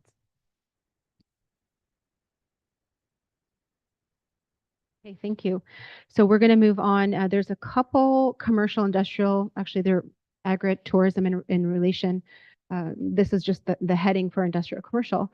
Vin Winery, a successful business, agribusiness in Ward 3 in Colchester. they have applied for a site plan control amendment to build a permanent banquet facility structure. So if anyone has been on the property, there is a tent that's currently out there. They are proposing to build that permanent facility to host weddings and events. So that is currently underway. As far as the location, I believe it's on South Malden Road. The other application that actually it's a concept plan that's been circulated. We believe it's on hold, but certainly worth noting. Kranitz Orchard on Ridge Road, just next to Upper Canada Growers. That there's concept plan that's been circulated for preliminary review for a brewery and reception hall. One that's also worth noting, although not on our map right now. Pull up. Oh, I don't know where it went.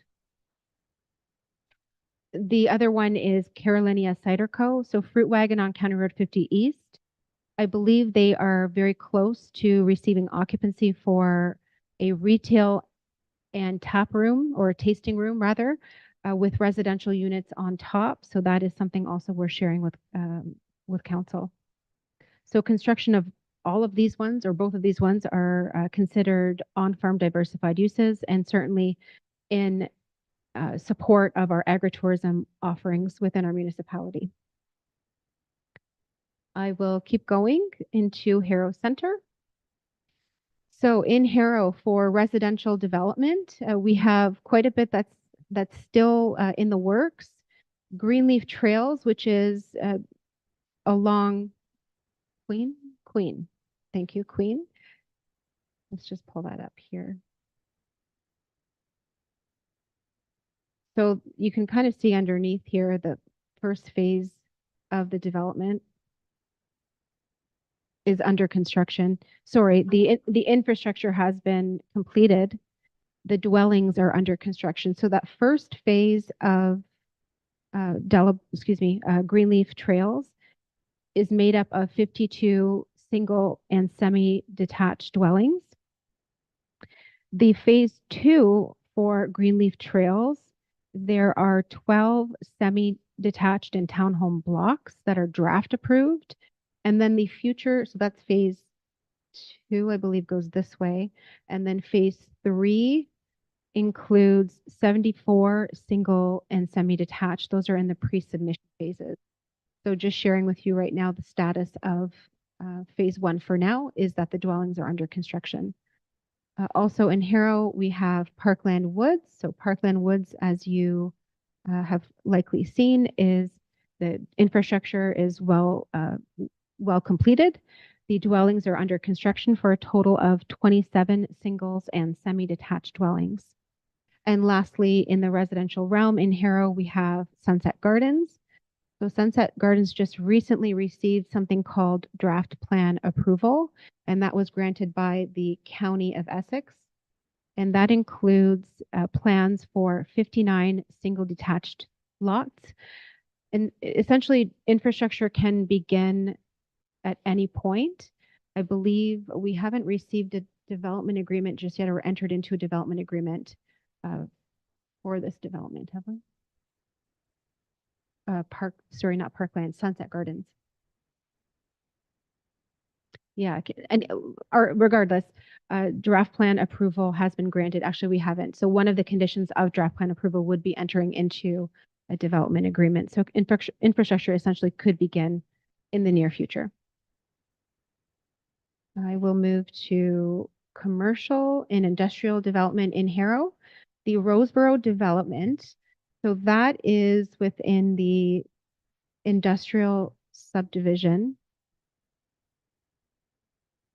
in Harrow. So this property here is, there we go.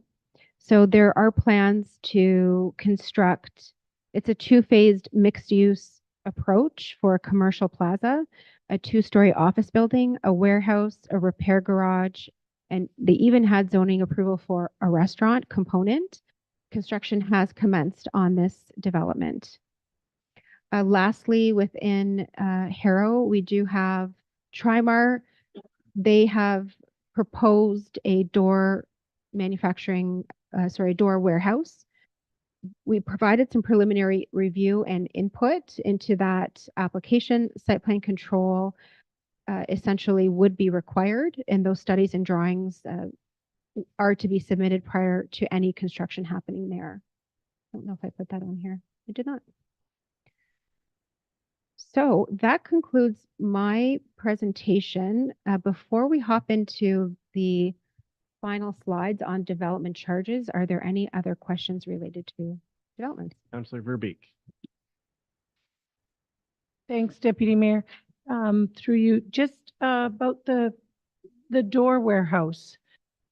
Where is that in Harrow? The Trimar.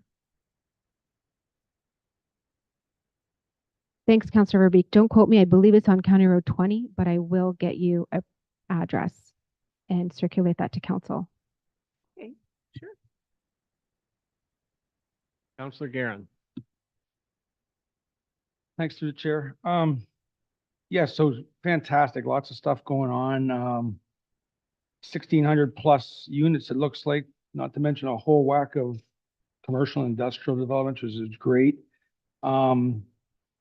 I think it even might help with some of our concerns with alternative revenue strategy, if we can get them in the ground. And that being said, we all know that sometimes these things take time. So our public out there, they hear this type of news, they get excited and they want it, but the problem is they want it now, right? So, and then we know we have rush drain relocation concerns, stormwater management concerns in Colchester. There's other infrastructure needs to help assist with these developments. You have the economy to deal with. I wanted to circle back to in Ward 1 back in 2018, maybe 2019, but I think it was 2018, with that public consultation with Valente on his development behind the arena, which was supposed to be 90 singles and multiple high-rise developments. I know it's not in your report. I'm just wondering if you can touch on that a little bit and maybe explain why it's not in the report, and if you can speak to any of the reasons as to why it may not be in the report. Garen.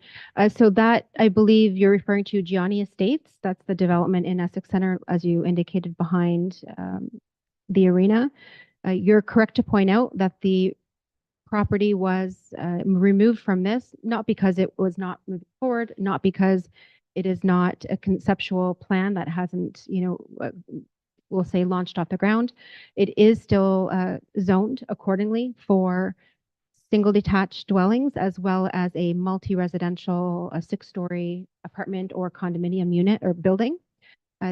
Those plans, the draft plan of subdivision and draft plan of condominium is closely tied to the extension of Hanlon Street, as a part of which is then tied to the expansion or the twinning of Highway 3. There are a lot of moving parts with that particular application. Administration continues to work with, and those moving parts being the developer, the county, MTO, and the town of Essex. So it's not an easy feat by any means, but certainly still on our radar. We just chose certain developments to speak to tonight. And that's why I wanted to bring it up, because there was some time ago, was, we had public consultation. Those people still reach out, what's going on, when's this stuff happening? I have many residents, especially in the senior genre, that are looking for places to either condo living without having to move away from our town. So they were pretty excited about this, and that's why I want to just remind everyone that some of these larger developments, as excited as I get about them, especially that one at Home Hardware in Ward 1, I'm very excited about. Obviously, could take a lot longer than we'd wish, but overall, great presentation, and hopefully we get some of these into fruition sooner than later. Thanks. Mayor Bondi. Thank you. Through you, Chair. Part of my notice of motion that I'll speak to at the next meeting, because I'm not that well and my children aren't well, is how expensive it is to do commercial development. Wondering how far we are, Director Chadwick, on the Roseboro development there, the Roseboro commercial development. we do need in both areas, all of them, we need more commercial space. Our vacancy rate is at an all-time low, but yet, when the deputy mayor, Councillor Verbeek, and I had our development roundtable, having the fees for commercial development, like the servicing fees, were almost cost prohibitive to doing it in our town. So wondering if that developer has come forward or if that is just still stalled. Thank you. Mayor Bondi, the applicant, or rather the landowner, is very keen on moving things forward. They have begun construction on the multi-phased mixed-use plaza. There is plans to continue with that development. We have a few matters that need to be addressed through the building department prior to moving forward with that building permit, but it is underway and the developer has full intent to move forward.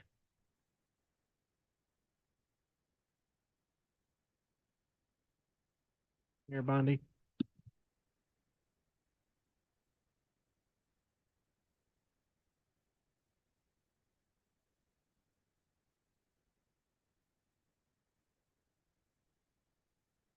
Director Gersvich.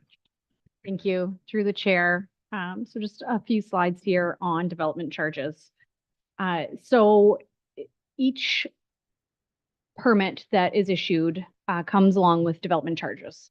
And what development charges are is a fee paid by developers to fund growth in the municipality. So capital costs related to growth. Currently, the development charge bylaw expires in August of 2024. So jointly administration has gone through the effort of hiring a consultant and getting that update done. So we expect something to before August 2024 because legislatively we have to. Within our current bylaw, there are a lot of different waivers, we call them, exemptions, voluntary exemptions. You'll hear different words.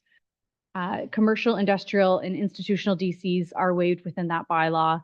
There is the waiver of residential that's at 25% within that bylaw. And basically, waived to the developer does not mean waived for the municipality, right? So what it means is that the municipality has to come up with how to fund the loss of that revenue into the development charge reserve to pay for eventual capital needs. Next slide. So what you can see here is just a snippet. 2023, these are preliminary. They haven't been audited yet. So I just want to give that disclaimer. The audit is ongoing right now. Collected, you can see 400,000 has been collected. We were off from the budget as, and Director Chadwick can expand on it, but there were certain developments that we thought were going to go through this year that did not. Waived development charges, you can see, came in also significantly under budget, right? So if you have less development, you're waiving less development fees ultimately, depending on the types of developments. So it came in at 133,000. And then what you can see from total waived DCs is some of it was for hard and soft services and some of it was for area specific waivers as well. So of the 133, I think it's important to note that 90% of that was residential waivers and 10% of it was in industrial commercial waivers. So right now, the people benefiting are residential developments at the end of the day, not necessarily commercial developments or industrial. Next slide, please. Again, just a reminder that they have to be funded from other sources. In 2023, the 133,000 was funded through taxation revenue. So that did make up part of our 2023 tax increase.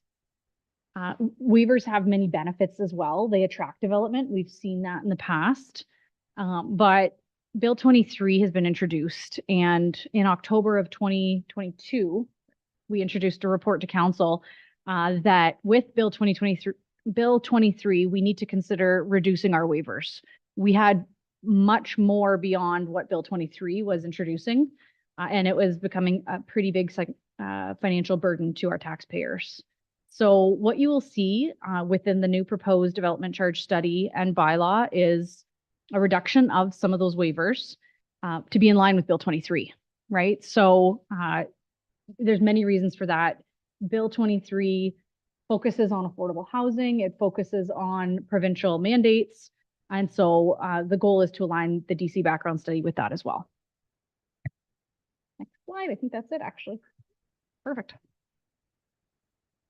I have a quick question for you, because I know a lot of times candidates or people running for council run on the idea of waiving development fees. I myself at one time even thought it was a great idea until sitting here and realizing that when we do that, how much of a burden that puts on everybody in the community. What I'm wondering is that 133,866 that was waived, what would the time frame, so that our taxpayers can understand the time frame it takes for us to collect that back in and offset that through taxation? I know that I don't know if there's an equation there that we could tell them, like, it's 5 years, 10 years before we would be positive on that through taxation. Through the chair. So there is a repayment period that we brought to council before, right? Which the concept is that we might, once the building permit is closed, it gets added to the town's tax roll. So that could take, as long as construction, up to 2 years, up to 3 years, as low as a year and a half. But there are costs on the municipality's end, such as servicing roads, right? Paying for the waiver of that development. So we've seen repayment periods go anywhere from 5 years in a good scenario to some commercial or industrial waivers taking 15 to 20 years to repay itself, right? So it varies on the situation. We've definitely noted that commercial or industrial waivers had a longer payback period when we did the math. Residential was a bit quicker, but still at least 5 years we were looking at. Again, it always seemed so easy until you're sitting here and looking at the numbers. It's not as simple as that. Any other questions? Seeing none, I'm going to need a mover and a seconder that the Development Services Report 2024-03 be received. I need a mover, Councillor Hammond, seconder, Councillor McGuire Blaze. Any questions? All in favor? And that carries. Item 10.5, appointment of drainage engineer for the Adams Suite Drain. I need a mover and a seconder for the drainage 2024-02 and be received, that council appoint Rod Engineering Inc. to provide an update schedule of assessment for the Adams Suite Drain. Moved by Councilor McGuire Blaze, seconded by Councilor Allard. Any questions? Seeing none, all in favor? Oh, Councilor McGuire Blaze, sorry.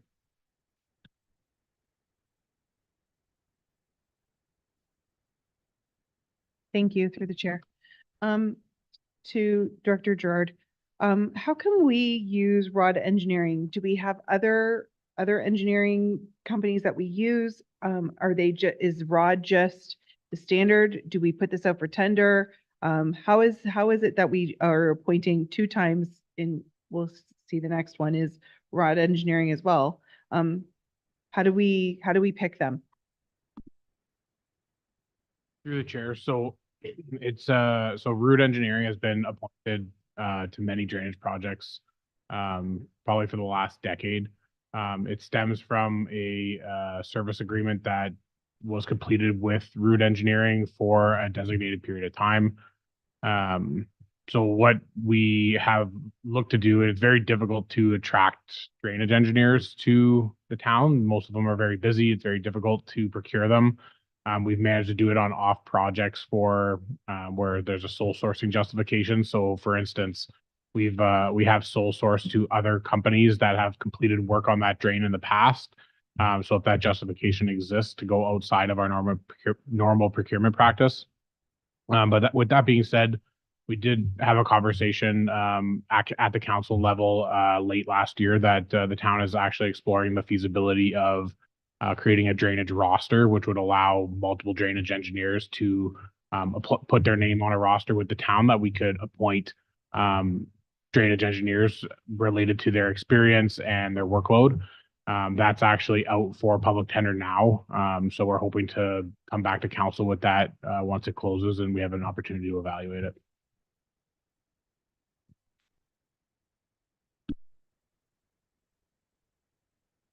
Yes, thank you, through you. And thanks for that question. I was gonna ask that one as well. My other question is, when these contractor trucks are awarded and stuff like that, I'm sure there's different guidelines set and everything. And I'm just wondering how, what's determined in this? Because I got a contentious one in Harrow regarding the Shepley drain, and after going and hearing complaints and stuff like that, I am kind of appalled with what's happened to this drain in the last few years. It seems to be wider than it ever was. But more disturbing is the cleaning up around the drain. It seems to be all whatever vegetation has been stripped from it, stuff that holds it from erosion, and some of the stuff that has been cleaned, that has been knocked down, hasn't been cleaned up to the degree that anybody's happy with. There's a lot of stuff still in the water and stuff like that that gets trapped with more debris and stuff like that. I'm wondering if our people that are getting awarded these contracts are being followed up on to the completion of their obligation, or if they're being or if they are indeed obligated to clean up a little more thoroughly.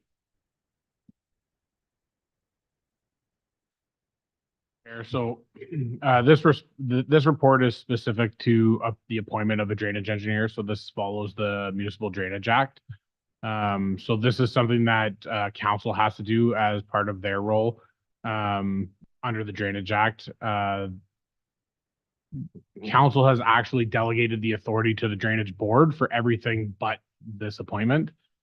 So your Drainage Board is actually the ones who deal with the drainage reports, they deal with assessments, they deal with the quarter revision, those types of things. So that's what's happening for the purposes of these reports that you see before you tonight for the appointment of engineers. When it comes to concerns about vegetation or blockages in drains, we would ask that you reach out to the drainage superintendent. So if you know for sure that it's a municipal drain and not town infrastructure, then the drainage superintendent is who you should be contacting to report anything like that, even if it's related to construction or maintenance and that resident feels that it hasn't been cleaned up to their satisfaction. That can be reported to the drainage superintendent, who can follow up with the contractor and the resident together. I'm going to call the question. All those in favor? And that carries. Oh, opposed? Councilor Verbeek, do you want it noted? Drainage report, 2024-03, appointment of an engineer for the East Town Line Drain, that the drainage 2024-03 entitled appointment of an engineer be received, that council appoint Root Engineering, Inc. to review the East Town Line Drain. I need a mover and a seconder. Moved by Councilor McGuire Blaze, seconded by Councilor Hammond. Any questions? Seeing none, all in favor? And that carries. On to reports from the youth members. Any reports from our youth tonight? I have nothing tonight. Mr. Chair, nothing to report tonight. Guys, and at this point, I'm going to pass the gavel to Councilor McGuire Blaze. Thank you, Deputy Mayor Shepley. And now we're going to go to County Council. We'll move to Deputy Mayor Shepley for the County Council update. Thank you, Councilor McGuire Blaze. At County Council, we had, at last County Council, it was announced that Mary Birch was retiring, a longtime employee at the county of 26 years, and she was an outstanding public servant. We had a presentation from the Emergency Management Ontario on preparations for the total solar eclipse, which council was briefed on plans to promote public awareness and how to handle increased traffic, and representatives of Emergency Management Ontario. And if Councillor Hammond will be hosting an event in Colchester. If anybody has any questions, they could also direct them to Councillor Hammond. Early approval was given to EMS for vehicles We ordered 8 ambulances, 2 emergency response vehicles, 2 pickup trucks converted for use by district chiefs for delivery in 2025. Council was updated on initiatives to reduce ambulance offload delays by our Chief Justin Lammers, provided an update on efforts to reduce patient offloading delays at local hospitals. We've seen an increase in code red and code black periods at the end of 2023 and in January. Starting in September 2025, 2023, we adjusted our definition of code red to mean that there are 1 to 3 ambulances available for calls. Code black occurs when there are no ambulance available. And there was several actions taken to help reduce that. And that was the end of my council report. Thank you, Deputy Mayor Shepley. Are there any questions? Seeing none, can I get a mover that we receive Deputy Mayor Shepley's report and that the County of Essex regular meeting minutes listed in agenda item 12 be received? Moved by Councillor Hammond, seconded by Councillor Allard.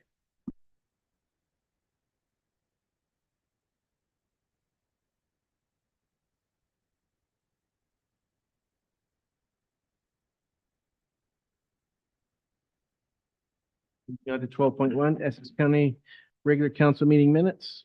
Sorry, nothing there. And correspondence, 13.1. I'll get a motion to receive that all the correspondence listed in the agenda item 13.1 be received where indicated to further share such information with the community using suitable methods of communication. Need a mover and a seconder. Moved by Councillor Rabique, seconded by Councillor Guerin. All in favor? And that's carried. I know Director Gerard would like to speak to items 13.1.3. Oh, we do have to vote first, or? Oh, yeah, we're going to pull them in a second. Director Gerard wants to speak to items 13.1.3 and 13.1. So I'll move it to Director Gerard at this time. Thank you. Through you. So the first one I'd like to speak to is the correspondence from the city of Quinte West regarding housing funding. So similar to the town of Essex, Quinte West has a large capital needs for their water infrastructure to support more housing. And as you saw tonight, specifically for the development review, that we have some significant development happening here in the town of Essex. And that we touched on as well, that it will and is going to put strain on our water infrastructure and the need to improve that and expand our treatment facilities. So the motion that's being circulated by Quinte West is that the federal government make available funding for municipalities with a population of less than 50,000, and that the province expand their housing enabling water systems fund, which is a report that will be coming from administration next meeting for council to consider as well. So administration believes that supporting this motion could lead to increased funding opportunities to the town of Essex, and it should be considered and implemented. Should it be considered and implemented by the upper tiers of? Second one that I wanted to speak to is with regards to potential municipal operator course from the municipality of St. Charles. So in light of a massive shortage of skilled labor provincially, public works operators are in high demand. The town has experienced difficulty in recruitment of these positions in the past and are experiencing the same challenges now today in our recruitment efforts. This correspondence is recommending that the Ministry of Labor fund a municipal operator course to help train and bring more people into the public works sector, and suggests that there may already be some action from the Association of Ontario Road Supervisors to develop a course. Administration is recommending that council supports this correspondence to train more people in the province to become skilled public works employees. Councillor McGuire-Blaze has a question for you. Thank you through the chair. In regards to 13.1.3 with the city of Quinte West, if we support the motion, my understanding was the current funding that the province is providing is only good for this year. And if you have plans already in place, are we close to being able to even apply for what is available right now? The chair. So this specific motion is about multiple funds within the Building Homes Faster Act. The one specifically that I'm speaking to regarding a report that will be coming to next meeting, so April 2nd, is the town is going to be presenting is going to be recommending that we apply to the Housing Enabling Water Systems Fund. So there is only $200 million allocated by the provincial government for that fund. So $200 million available provincially to all 444 municipalities for projects that are eligible to receive up to 73% funding or $35 million. So you can imagine between 444 municipalities, it's very competitive to receive $35 million each. So that report will be coming April 2nd. We do have a project suggested for eligibility, yes. Anybody who wants to remove and support any of the items listed? Councillor Verbeek? Sure, and since I don't think the director can remove and support them, I would definitely request support for to remove and support 13.1.3 and 13.1.5. And thank you for I had 13.1.3 on my radar, but not the training one. So the one that jumped out at me when I was reading is 13.1.4 from Amaranth. And their resolution just requests that the province pause the project for Highway 413, which, as we know, because of the wetlands and all that, there's many groups that are requesting the pause. But the reason that Amaranth is to redirect $8 billion of the cost for this to help support municipalities with infrastructure projects and housing construction initiatives. And I thought that spoke volumes. If that, if even some of the money, 8.8 billion or 8 billion was directed towards municipalities, that would be ideal. So I would ask to support this motion by Amaranth and send a letter of support. Councillor Verbeek, what we're going to do is we're going to remove and support them one at a time. So if you want to do that individually, and then we can get a seconder for you for each one. So if you want. Well, sure, we can. I would move that we 13.1.3 remove and support. Director Mellinger-Globe. So just want to clarify, would you like us to send it to all of the MPs and for each of these three, all of the MPs and MPPs who are listed in the correspondence and our local municipalities?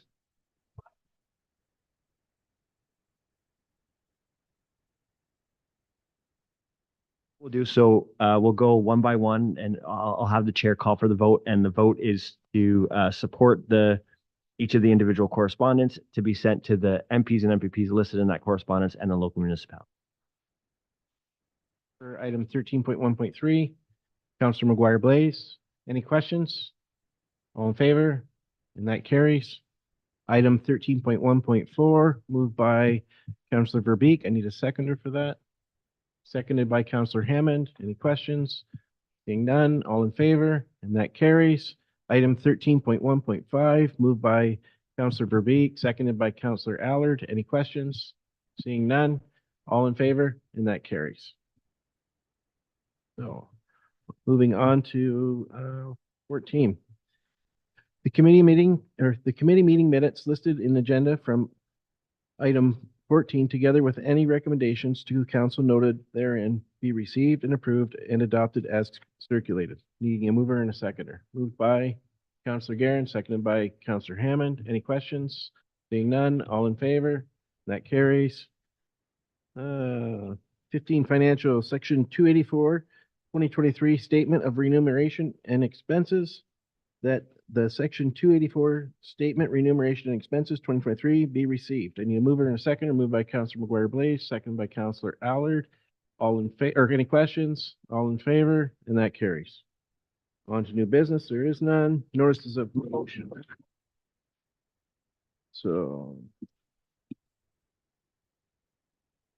Katie's notice of motion was deferred, and Councillor Bondi's was deferred, and I will turn it over to Director Mellinger-Globe. Thank you.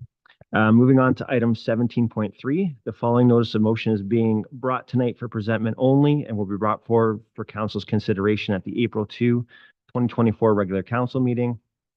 Moved by Councilor Verbeek that council direct administration to prepare a report which considers whether or not council should pass a bylaw prohibiting the release of latex and mylar helium balloons into the air in the town of.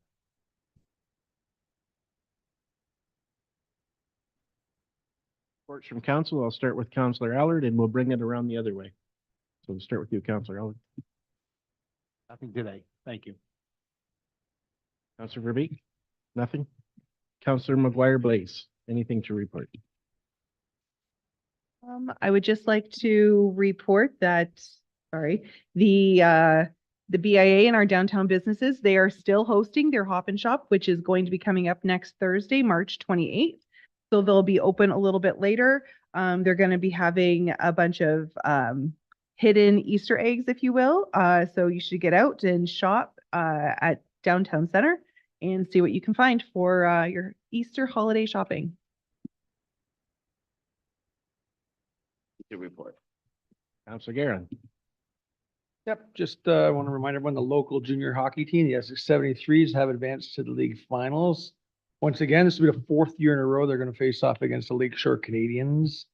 They'll open up next Sunday in Lakeshore, the 24th, and then return home for game 2 on Tuesday, the 26th. So get out and support the 73s. Hopefully there's still a lot of hockey left.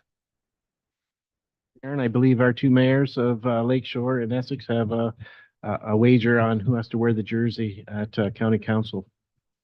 Moving on to bylaws that require a third and final reading. Bylaw number 2314, being a bylaw to confirm the proceedings of March 4th, 2024, regular meeting of council, that the bylaw number 2314 be read a third time and finally passed on March 18th, 2024. Need a mover or a seconder. Moved by Councillor Hammond, second by Councillor McGuire Blaze. All in favor? And that carries. Okay, let's see that one. Bylaws that require first and second, third and final reading. Bylaw 2312, being a bylaw to enter into an agreement between the town of Essex and Dr. Jessica Laba-Kazmarek to provide consulting services for a nurse practitioner. That bylaw 2312 be read a first, a second, and third time, and finally passed on March 18th, 2024. Need a mover and a seconder. Moved by Councillor Garin, seconded by Councillor Allard. Any questions? All in favor? And that carries. Bylaw 2317, being a bylaw to amend bylaw number 2215 to establish and appoint town of Essex boards and committees for the 2022-2026 term of council to dissolve the Police Services Board. That bylaw 2317 be read a first, second, and a third time and finally passed on March 18th, 2024. Need a mover and a seconder? Moved by Councillor Verbeek, second by Councillor Hammond. Any questions? Seeing none, all in favor, and that carries. Bylaws that require a first and second reading. Bylaw 2316, being a bylaw to confirm proceedings of the March 18th, 2024 regular council meeting. That bylaw 2316 be read a first, a second time, and provisionally passed on March 18th, 2024. Need a mover and a seconder. Moved by Councillor Hammond, seconded by Councillor Garon. Any questions? Seeing none, all in favor, and that carries. And I need a mover and a seconder to adjourn. Moved by Councillor Allard, seconded by Councillor Hammond. All in favor, and that carries. Thanks. Good night, everybody.